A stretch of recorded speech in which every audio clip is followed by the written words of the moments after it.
Diwali is already here with rains, and it's a very good omen. Well, I speak every year about Onam because this is as far as my knowledge goes, this is the only cosmopolitan festival in the entire country which is celebrated by all castes, participated by all religions. There is no other festival.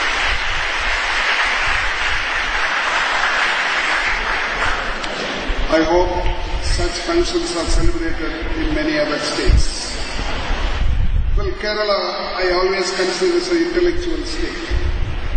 But the problem is most of the intellectuals migrate to other states and other countries.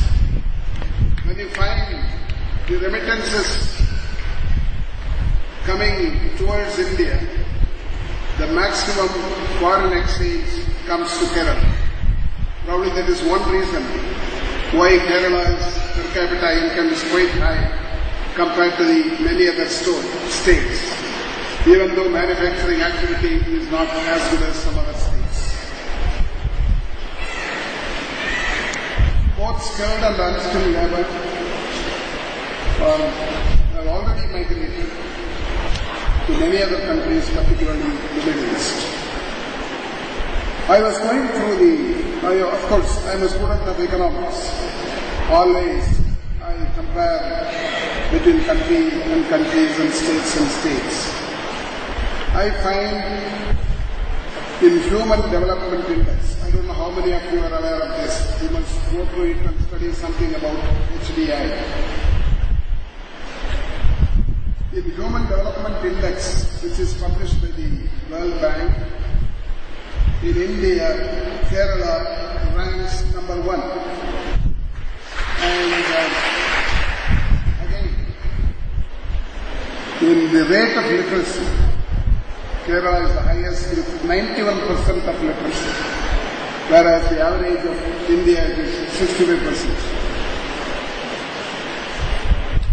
And again, probably there was competition from Kashmir to Kerala as far as attracting the tourists are concerned. For the last so many years, people are afraid to visit Kerala, Kashmir, and Kerala stands number 1 in getting tourists from within the country and outside the country. These are the strength of Kerala, and those who are trained in Kerala are known for hard work. You will find this when you go out of the country and how they have achieved, particularly in the Middle East and other countries. I want you to go into the history, particularly the economic history of the state, whose population is probably in 2001 it was crossed 3 crores, and now it must be some 3.3 or 3.4 crores. And what is going to be the future of Kerala? Take for example, recently we had a controversy on the Tata's Nano Car project.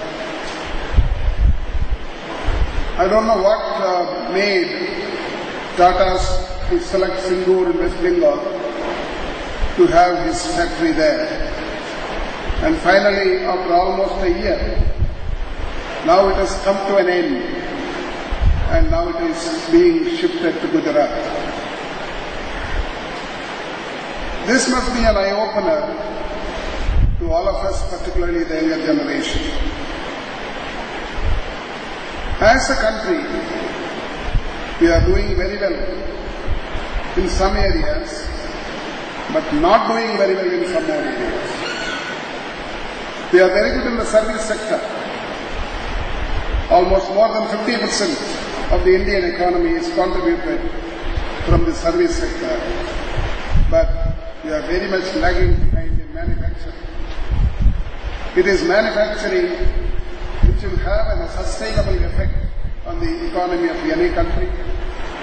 And I want the youngsters to learn from the history of other countries, especially our own neighbor, China. The contribution of manufacturing sector to the Chinese economy has crossed 50%, whereas it is 20% in our own country. This must be an eye-opener to the authorities in Kerala. In service sector, Kerala is doing well, like the entire country. But in manufacturing, Kerala is lagging behind, far behind even the states, so what they call the cow belt.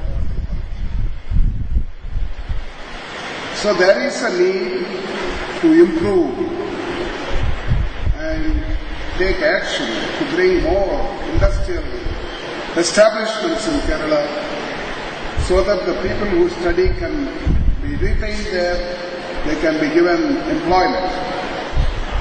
Now there is no employment potential, that is why people have to migrate. Of course it is true for most of the southern states, but more for Kerala.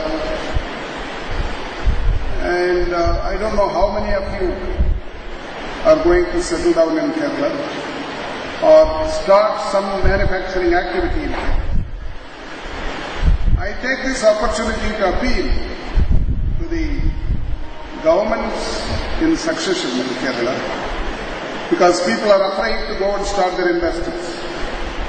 Even Keralites who want to invest, they go worship there and come back and invest somewhere else. And it is the duty of political parties and governments, whether it is UDF government or LDF government, to facilitate and to invite people who want to invest whether within the country or outside the country, so that the economy of Kerala will boom. Now it is existing because of the external remittances which comes from mostly the Middle East and other countries.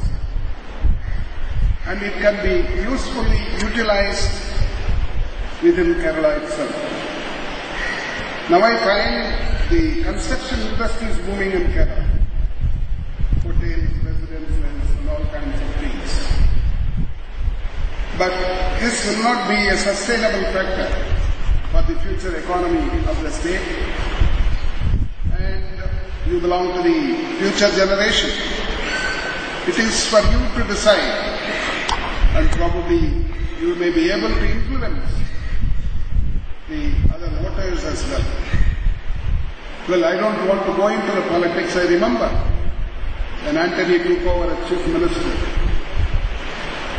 I had a meeting with him in some other place, and he was telling me that he will change the work culture in Kerala. And he wanted to make Kerala on par with the other southern states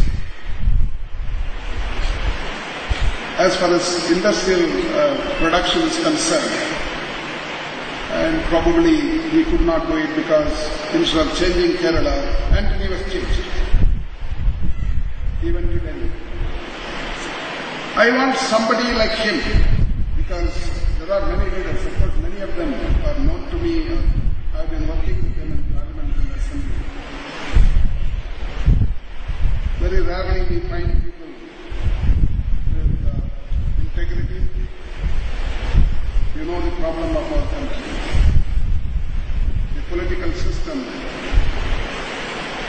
in our country. Even though we are the largest democracy of the world, still we have to mature ourselves into a democracy, full democracy. As long as buying and selling of votes take place, we cannot call ourselves a full democracy. That's what's going on now.